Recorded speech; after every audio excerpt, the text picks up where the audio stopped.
All right, this is a person visit to late Chief Ike Clark. We want to know from you, sir, how can you describe him as a person? Well, first of all, let me thank Almighty God for the life of our father, our leader, Chief Edwin Clark, who spent all his life, 97 years of his life, trying to make Nigeria a better place for all of us. We appreciate him, we love him, we love his family, and is somebody that is so important to me as a person. I came to this house, I don't know how many numbers, but I came too many times to see him, to respect him, to listen to him and learn from him. And I'm happy to say that throughout my political life, from 1992, when I was Deputy Speaker of the House of Representatives, to date, I have been communicating with him, and I have been communicating with so many other leaders across the country and, of course, beyond.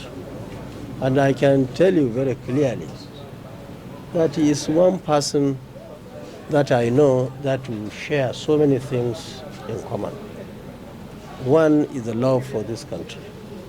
And as we have heard now from the leader of the pandemic, he told us clearly that his last few words were, "I love Nigeria." And you can see the extent. For me, I knew he loved Nigeria. But these last statements of his on this earth confirmed to me that it was even, the love was even beyond what I thought. And I can tell you, this visit strengthened my belief in this country. I will continue to say I love Nigeria, because that is what our father died saying. And not only say, like him, we will put it into practice. We will work tirelessly to make Nigeria a better place for all of us. Muslims, Christians, North, South, everywhere. Even the pressmen will make Nigeria better for you, and so that we can enjoy the country together. Thank you very much. You have words for the bereaved family. What are your advice for them? No, we are the family, his extended family. We are all together.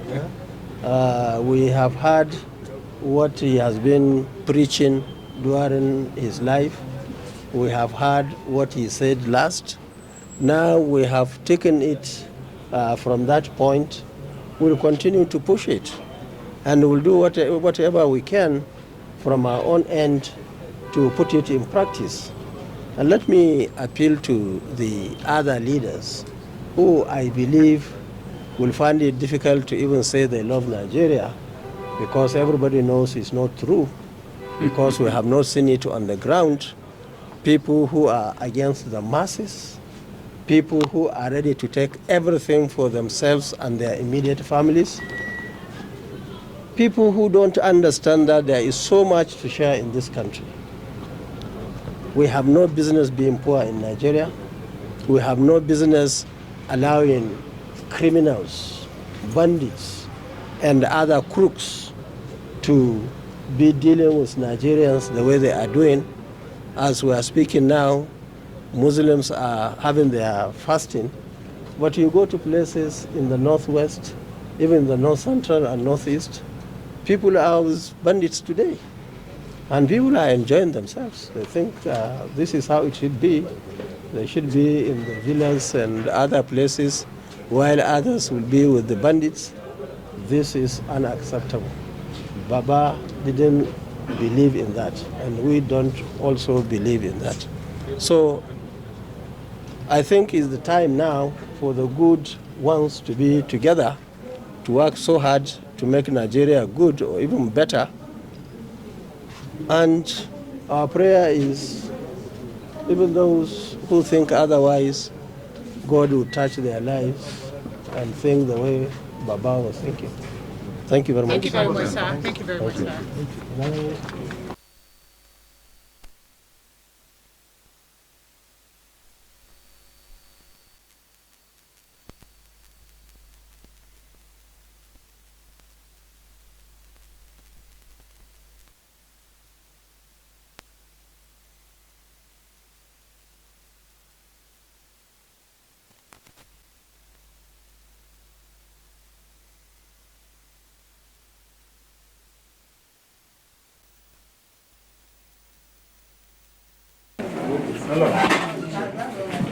Hello.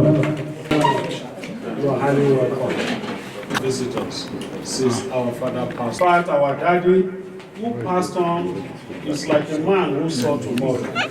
Before he died, he had put so many things on the ground. And he said, when I die, he will be the one to ensure that all Nigeria, people of different shades, are given the opportunity to participate in this program. He gave that charge to the national chairman of PANDE, who is our leader, who is the national chairman of the APE socio-political body. This man, he said, I was there that day, that you know everybody and everybody know you. And it is on this basis we are choosing you to lead our people.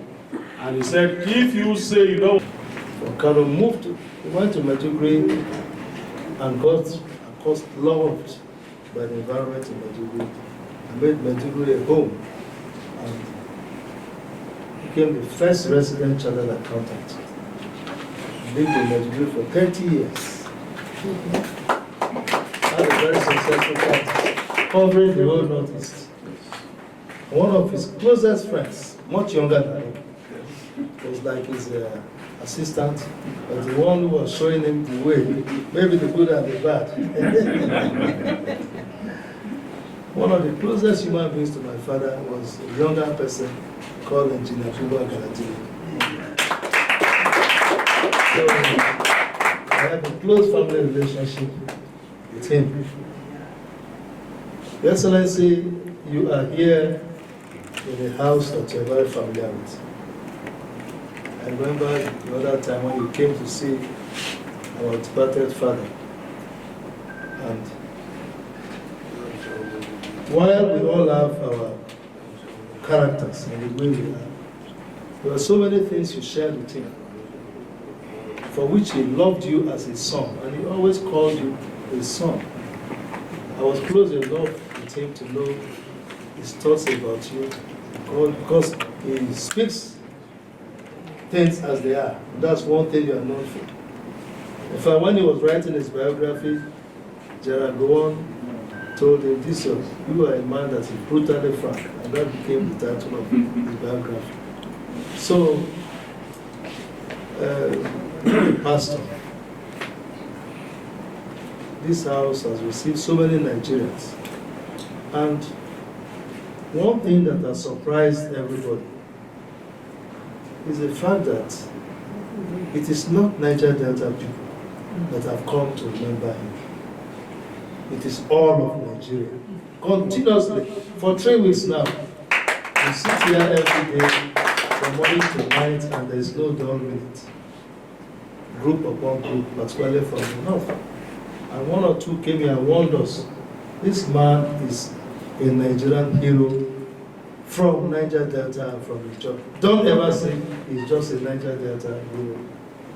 But on behalf of the family and all of us who are close to him, we receive you today, as I've said, not like to pay condolence, but to come back into your father's house, to join the rest of us, to reflect on his life and the legacies he left behind for us.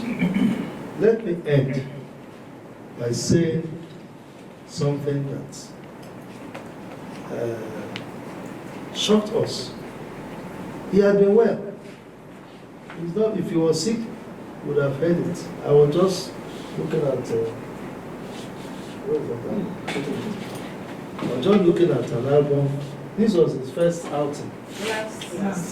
So his last outing, just about a month ago. You can see him full of life. About a month ago, he wanted the choir to come and sing for him, okay, about 6 weeks ago. And he was full of life. He even held 2 press conferences on different things happening in the country.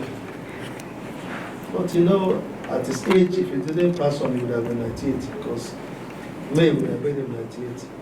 So, just little old man's, but he was well, so there was no major sickness to say he had some long illness.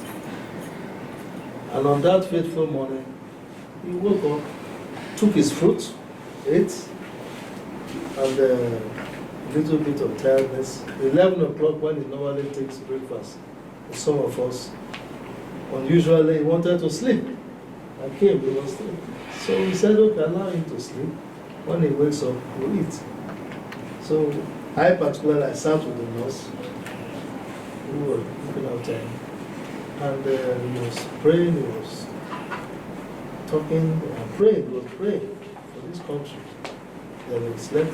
Suddenly, Your Excellency, I heard, I love Nigeria. Very loud. So the nurse said, he has woken up. Then he shouted, I'm in Nigeria. No, he first said, I am in Nigeria. And he said, I love Nigeria.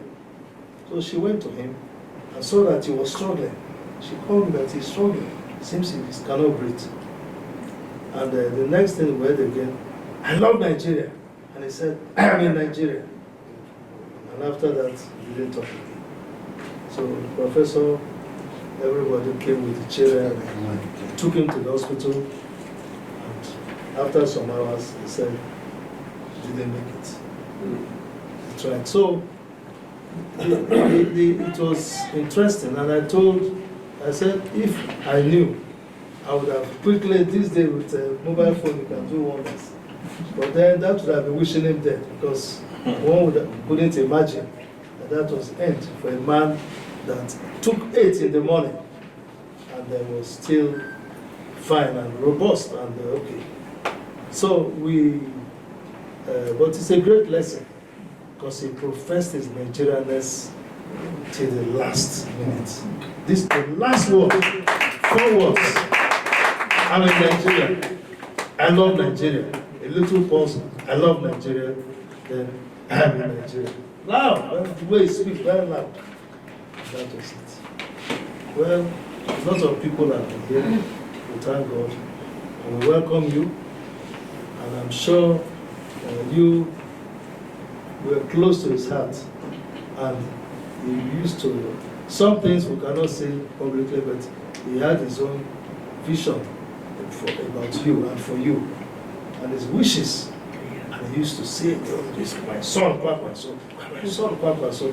So we're happy you have come to join us to remember your father. On behalf of all of us, we welcome you. Thank you very much, sir. Excuse us. Yes, you can get it. What's the second one? So we just we can eat some food. Don't have your food. It's okay. It's okay.